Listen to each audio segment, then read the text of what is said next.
In Kenya, we were actually conducting interviews with potential migrants, returning migrants, asylum seekers, and refugees, also labor migrants in Kenya. And what we were trying to do is to find out their migration experiences.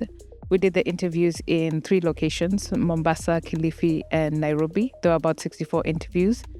And we were basically teasing out their migration decision-making process, the network they use, how the family influences that process, among others. We also interviewed recruitment agencies who were facilitating the labor migration for some of these migrants or other migrants to understand the process that they undertake.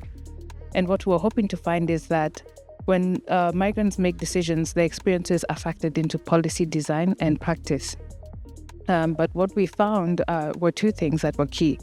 The first one for labor migrants, Kenyans going to the Middle East, is that there's a disconnect between the migrant experience and the policy itself. And we want to create a better bridge in terms of policymakers understanding policies that are framed from experiences of migrants. Then we also found from asylum seekers and refugees that view themselves as transit migrants who are on a journey to another destination, but they're inhibited by their status. So we find that that is critical for policymakers to know, because it actually has an impact on how their policy is framed. It doesn't really factor them as transit migrants, but as displaced migrants.